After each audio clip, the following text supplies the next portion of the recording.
You're not special. You can't be amazing at everything. And guess what? That's perfectly okay. In a world obsessed with positivity, Mark Manson throws a grenade into self-help cliches and says, you only have so many F***CKS to give, so choose them wisely. This is not a book about how to be happy all the time. This is a book about getting real and learning the art of caring only about what truly matters. We've been taught that we must constantly chase happiness. If you're not happy, then you're doing it wrong. Life is hard. Work harder, hustle more, stay positive, keep smiling. Success will come, but Mark Manson says, life is a struggle. The key isn't to avoid struggle. It's to find something worth struggling for. That's where the subtle art begins. You only have so much energy, time, and attention. So stop wasting it on impressing others, avoiding pain, chasing fake goals. Instead, ask yourself, what am I willing to suffer for? Because your values define your reality. Good values equals growth. Bad values equals misery. Manson tackles the fear of death, failure, and meaninglessness. He argues that accepting our mortality helps us focus. What legacy do you want to leave? What do you want your life to stand for?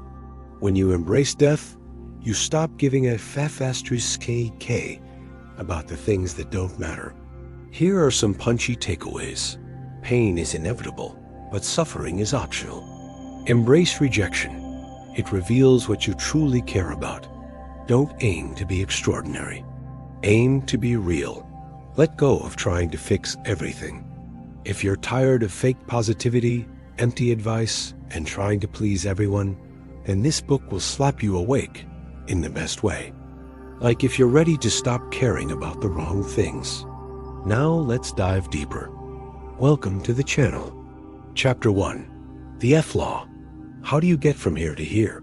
Well, you start by realizing that everything you want comes at a cost. Everything you don't want also comes at a cost. Manson uses the example of being homeless.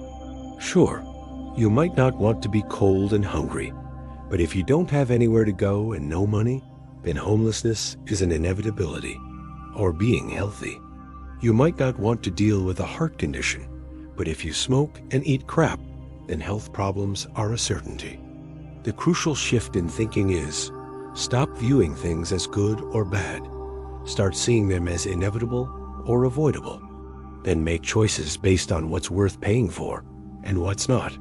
Your goal isn't to eliminate negative outcomes.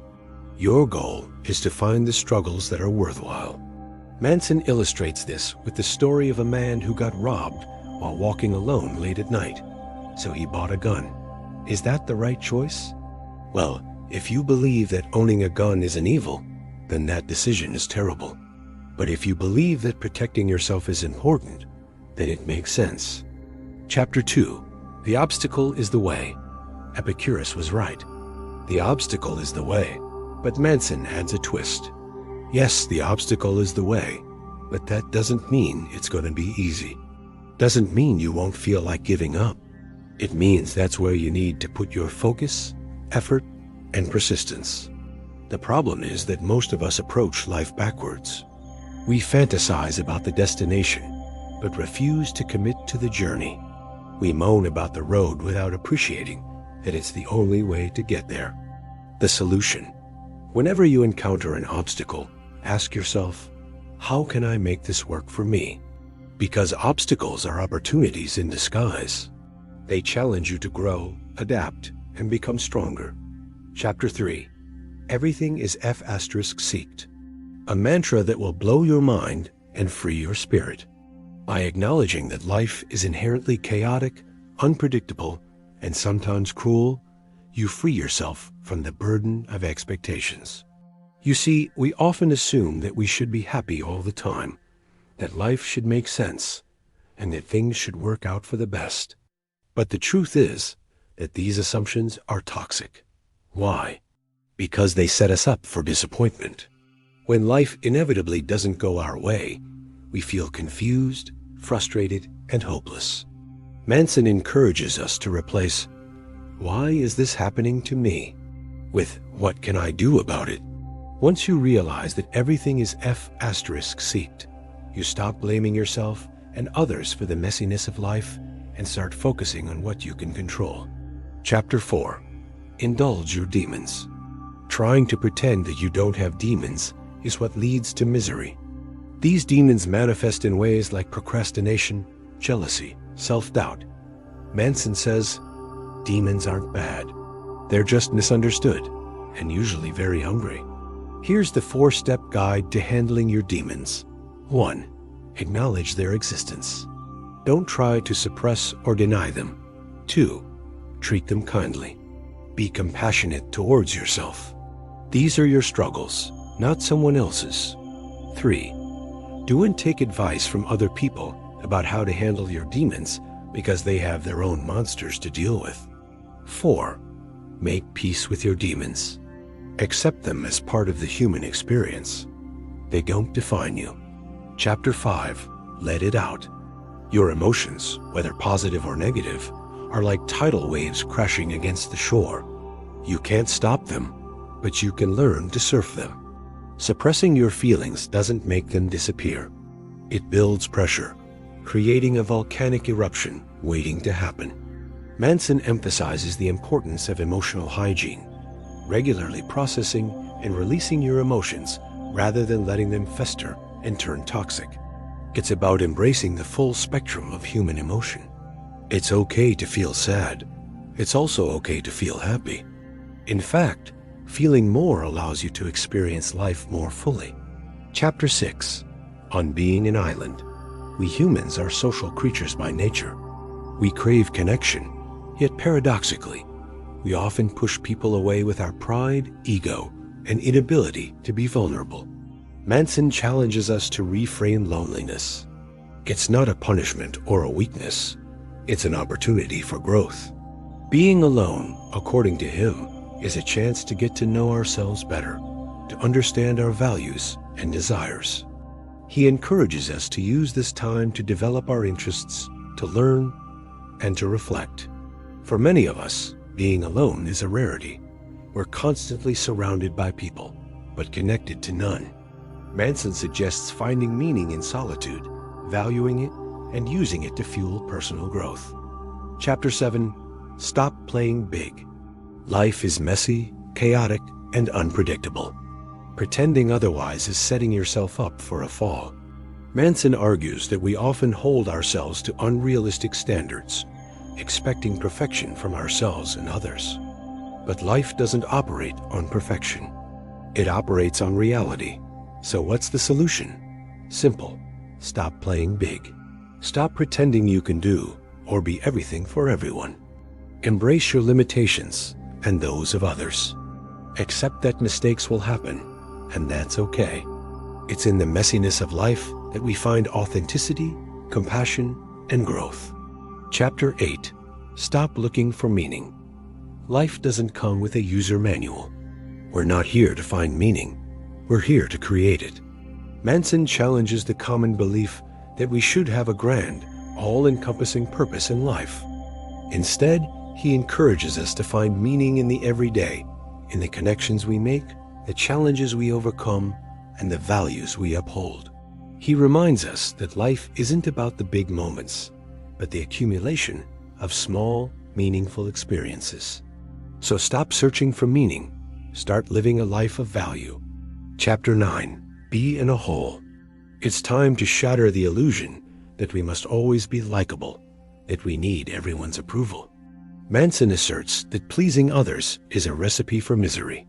He encourages us to embrace our individuality, to be unapologetically ourselves, even if it means not everyone will like us. The pursuit of popularity often leads to inauthenticity, sacrificing our values and becoming someone we're not. Instead, Manson suggests focusing on being true to ourselves, valuing quality over quantity of friends. True friends will appreciate us for who we are, not who we pretend to be. Chapter 10. Get over yourself. It's time to wake up and face reality. We're not special, unique snowflakes. We're not destined for greatness. Manson shatters the myth of exceptionalism, challenging us to confront the harsh truth that most of us are average. And that's okay. Average is not a bad thing, but here's the catch. If you refuse to accept your average reality, you'll spend your life in a fantasy world, disappointed and disillusioned. The key, according to Manson, is to focus on what you can control, your thoughts, actions, and reactions. Stop worrying about things you can't change. Stop comparing yourself to unrealistic expectations. Embrace where you are and move forward from there. Chapter 11. If you want to improve, stop giving unsolicited advice. We love to think we can fix everyone and everything, but unsolicited advice rarely works. Manson highlights that people don't want to be fixed, they want to be heard. So if you want to improve, start listening. Ask questions, show empathy, and be a sounding board for others. You'll learn more and build deeper connections. Also, remember this: you can't fix anyone. People have to do the work themselves. So instead of wasting your energy trying to change others, focus on understanding them.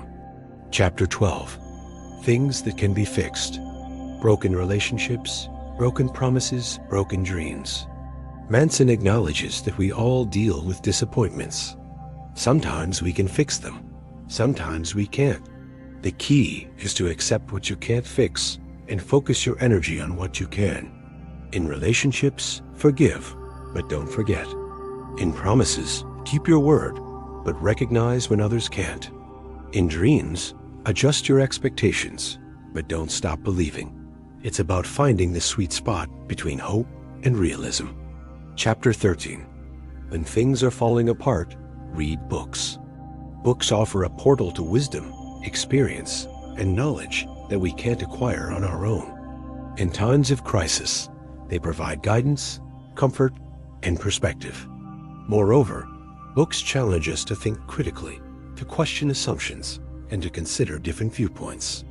They expose us to ideas that we might not encounter in our everyday lives, broadening our horizons and deepening our understanding of the world and ourselves. Books also offer a sense of community. They connect us to authors, experts, and thinkers who share similar perspectives and experiences. And through their words, we find solace, validation, and a sense of belonging. Finally, books inspire us to take action.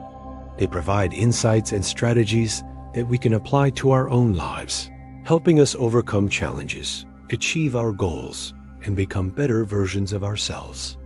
This is one of the most thought-provoking books you'll ever read, but it doesn't come close to Mark's best stuff. And if you want to dig deeper, check out the related content.